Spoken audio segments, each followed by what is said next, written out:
Good morning. Welcome back to Thoughtfully Fit Thursdays. I'm Darcy Loma, and I love being with you each week to talk about some of the research that I come across that I think might be valuable to you, and sharing it through the lens of real life stories, case studies, through my own life, through the life of the clients that I work with. And today, what I want to talk about is something that I shared a few weeks ago, and I had a lot of people ask me questions.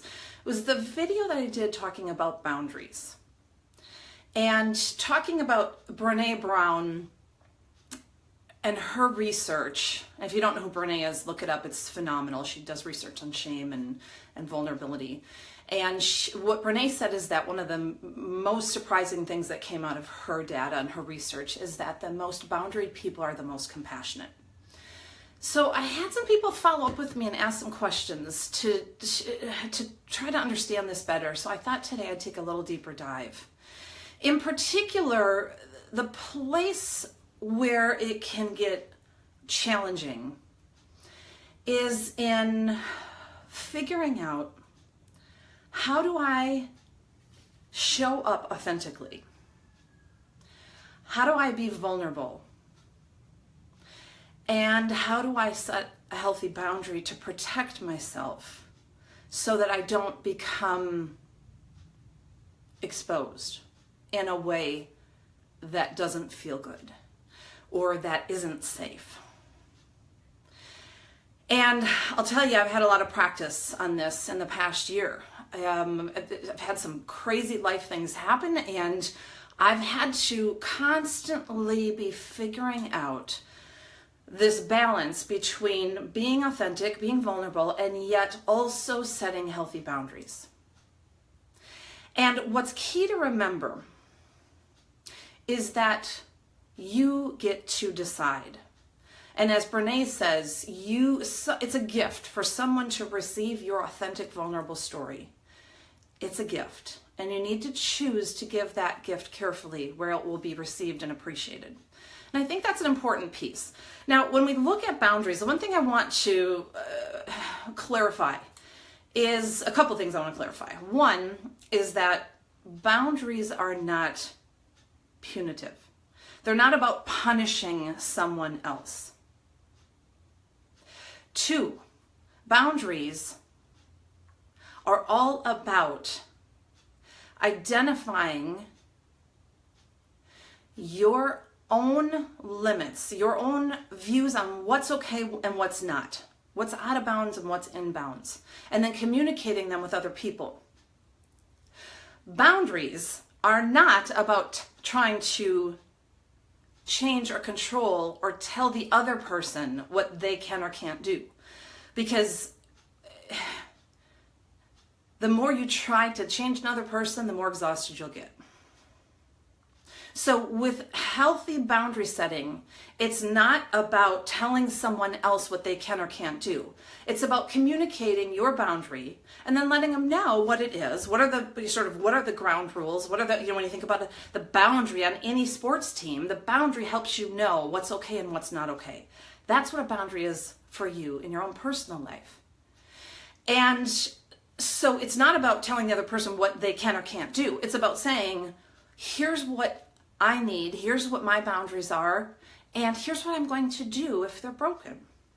Here's how I'm going to respond. Let me give you an example of a story of a client that I was working with recently. And she came into the coaching session and was really frustrated because she had just had another conversation with her mom about her boyfriend. And she said, I'm so frustrated, Darcy, because I told my mom, I set a healthy boundary, and I said, Mom, you cannot talk to me. You can't bring up my boyfriend. That's off limits. Well, how do you think that went? Anytime you try to control another person's behavior, you're going to get frustrated pretty easily. So she came into the conversation feeling really drained and frustrated that her mom didn't respect her boundary. And so we worked through it. And I helped her to pause and think about what was triggering to her mom and what was frustrating to her. And what did she truly need in order to be in relationship with her mom? Because what she was getting to the point where what she wanted to do was to just cut her off and say, I'm done, I'm not going to talk to you anymore. Healthy boundaries are all about being able to stay in relationship, in a positive, healthy relationship. And again, the most compassionate people have the most clear boundaries. And if that doesn't make sense to you, go back and watch the other video that I did on that, because it didn't make sense to me, and I had this breakthrough moment and this aha, and I shared that. So I won't go on that detour today. But what she realized as we were going through and she was creating some new awareness is that indeed she was becoming angry and resentful and bitter with her mom. And there was very little compassion because her mom wasn't honoring the boundary that she thought she set. In reality, what she was doing is trying to control her mom. And so we worked through it, and she came up with a different action plan and some boundaries that were based in what she needed and wanted in the relationship. So let me share what she did, because she came back a couple of weeks later and reported back and was just so happy because there was a huge shift.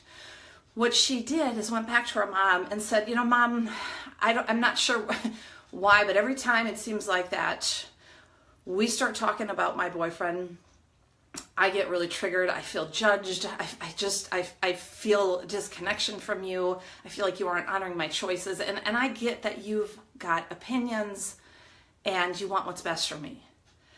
But where I'm at right now, I just can't have a conversation with you about my boyfriend because it's not helpful. It's not what I need at this moment. And so I just wanted to let you know that.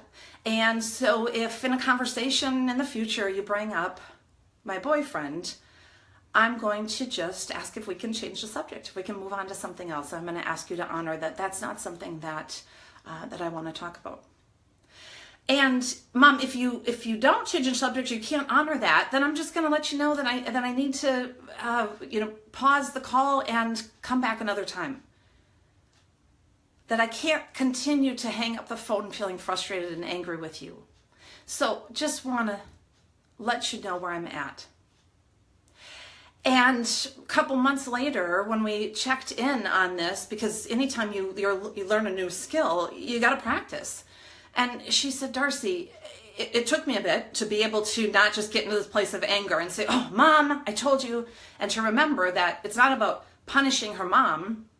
It's about recognizing that, I set a boundary and I need to honor that. And she got to the point where she would say, Mom, as I mentioned, I just can't talk to you about my boyfriend right now. And when her mom didn't honor that, she said, you know what, Mom, I'm going to give you a call tomorrow, okay? We're going to start over. And she did this enough times that eventually her mom started to honor the boundary that she had set. And they stayed in a place of relationship and compassion and love. Now, I ran into her, it was a couple of weeks ago, which is what made me think of this story, because she had watched the video I did on boundaries. And she said, Darcy, what's the craziest thing is, not only did my mom honor my boundary, once I started to recognize what my part is instead of controlling and changing her, we now have gotten to another level in our relationship where we've been able to explore what was so triggering for me about how she talked about my boyfriend. And we've been able to start to talk about my boyfriend. And it's really helpful. And it took a long time and it took a lot of practice. And she said, now I'm finding ways to set healthy boundaries at work, with my colleagues, with my boss, with my clients. Boundaries that are communicated in a healthy, positive way, that aren't meant to control or dictate or tell someone else what they need to do, but just what I need, what the ground rules are for me. And that's what's key to remember, because you're not going to change another person. It'd be a lot easier if you could just set a boundary and say, you can't do this anymore. the challenging part of that is, without saying, here's what I'm going to do, here's where I'm at, here's what I need and don't need, and if you don't honor that, then this is what I'm going to do. And then fill in the blank, whatever it is, that consequence. You've lost all your power. If you just dictate and declare it to someone what they can or can't do and they don't do it, where do you go from there? Well, where you go from there is you implement whatever it is that you set with regards to the boundary. Just like when we're talking about the soccer team and the ball goes out of bounds, the whistle gets blown and the play was out of bounds and it starts over and the ball goes to the other team. Those are the consequences. So it's not about trying to say, don't ever have the ball go outside the boundary or control the because you can't control that. Other people are going to go out of bounds. They just are. So when they do go out of bounds, what's your boundary? How are you going to respond in a healthy way? And how are you going to communicate that boundary to them so that they understand and can show up in a relationship with you in a way that feels good, that doesn't drain your energy, and that doesn't get to a place that's toxic. Now, I'm going to share in an upcoming Facebook Live video, maybe I'll even share next week, because this has been coming up a lot, talking about the relationship toxins. So when a relationship is out of balance and there's a lot of conflict, there's some research that talks about 4 toxins that show up. And so I'm going to share with you what those toxins are. And a lot of times they show up because there aren't healthy boundaries in a relationship.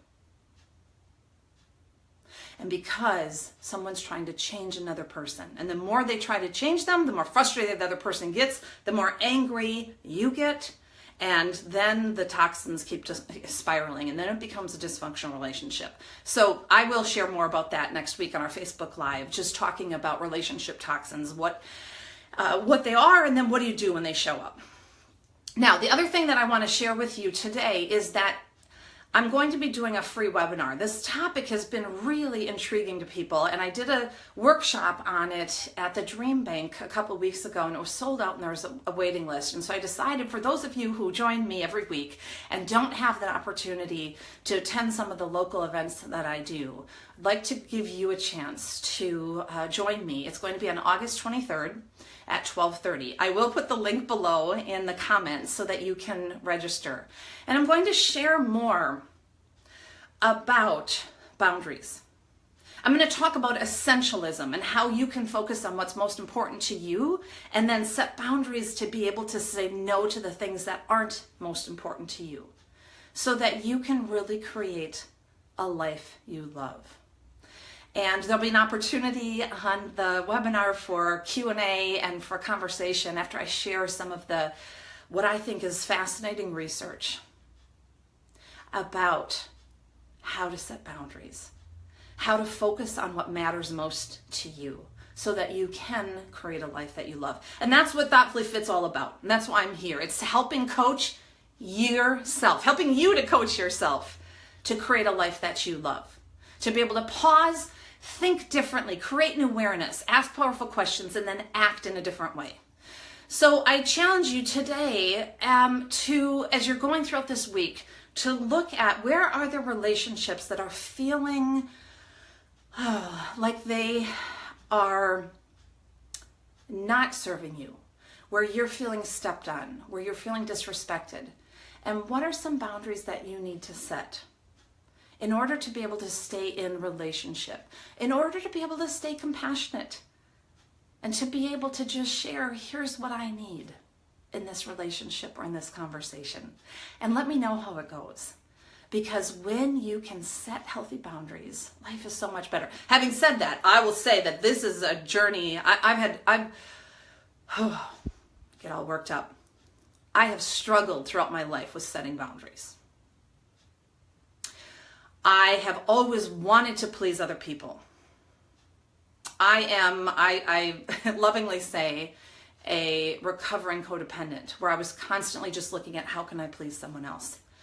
And when I got sort of felt frustrated or was in a conversation that was tough, my default was to just back off, to not say anything. Certainly don't set healthy boundaries. Let the other person do what they needed to do, say what they needed to say.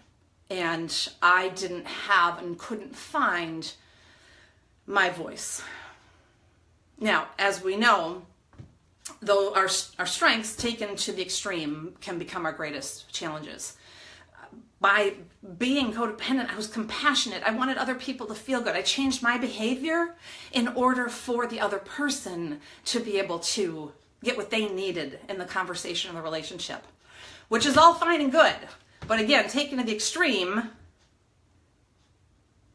what happened was that I was exhausted and I lost myself and my voice. And I want to give you an example of a story that happened recently that shows in a very, very simple way the journey that I've made and the place that I've come from where I was to where I am still learning and struggling. And so I'm going to continue to learn together with you. So if you have thoughts and things that you've learned or stories about how to set boundaries and be in relationship, I am all ears because I just love to learn and I still have a lot to learn. So a couple of weeks ago, my daughters and I went up to northern Minnesota to visit family up on the Iron Range.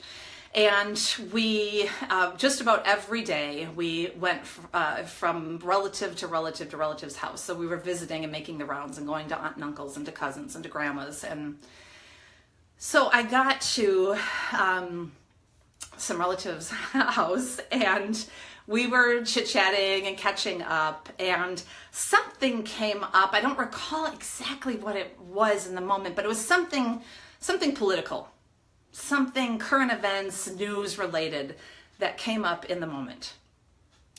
And, excuse me, they immediately chimed in and said, well, we love Trump. We love what he's doing. He is just what this country needs.